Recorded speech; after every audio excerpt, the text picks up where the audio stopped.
پاکستان کی حکومت کا رخ تبدیل کرنے کے لیے ہم دعا کریں گے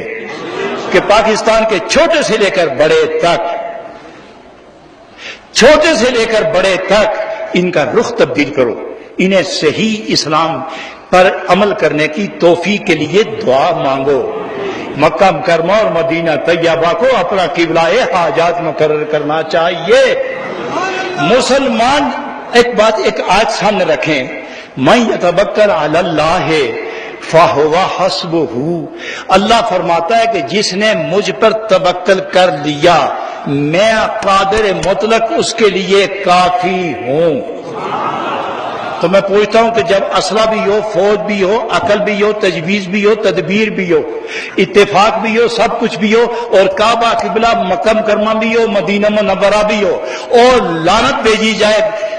اغیار پر جو اسلام کے دشمن، جو قرآن کو جلاتے ہیں، جو نبی کی شان میں توہین کرتے ہیں، ان کے بار بار قدم چومنے کے بجائے مدینہ شریف کا اور بیت اللہ کا رخ کیا جائے اور خدا پر توکل کیا جائے، فوج مضبوط، حکمت عملی مضبوط، خزانہ مضبوط ہو، تو کیا رب العالمین بے یار و مدد چھوڑ دے گا اپنے سجدے کرنے والوں کو؟ بولے نہیں آپ پوری طرح۔ تو کیا ہم پاکستان کی حکومت کا قبلہ بدلنے کے لیے دعا کریں یا نہیں؟ جو بھی ہو وہ اسلام کو اور نہ بچھونا بنائے، وہ سیاست اپنے ہاتھ میں رکھے، وہ قرآن سامنے رکھے، نبی کی ذات سامنے رکھے،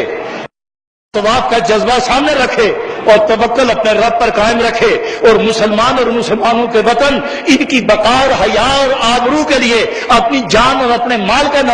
نذرانہ دینے کا وہ جذبہ کامل رکھے، تو میں دعوے سے کہتا ہوں کہ پاکستان پوری دنیا کی حکمرانی کا حق ادا کر سکتا ہے۔ لیکن خدا تعالیٰ ہمارے بڑوں کو بڑا بننے سے پہلے انہیں مسلمان بنا دے۔ پاکستان کی بقا سارے عرب کی بقا ہے، پاکستان کی بقا قرآن کی آبرو ہے، پاکستان کی بقا اسلام کا تحفظ ہے، پاکستان کی بقا تمام کلمہ پڑھنے والوں کی حیات طیبہ کی ضمانت ہے۔ اس لیے ہم دعا کرتے ہیں کہ پاکستان کو بچانے کے ہر وہ عمل جو اس کے لیے اس کی حفاظت ضروری ہے، اس پر عمل کی خدا توفیق عطا فرمائے۔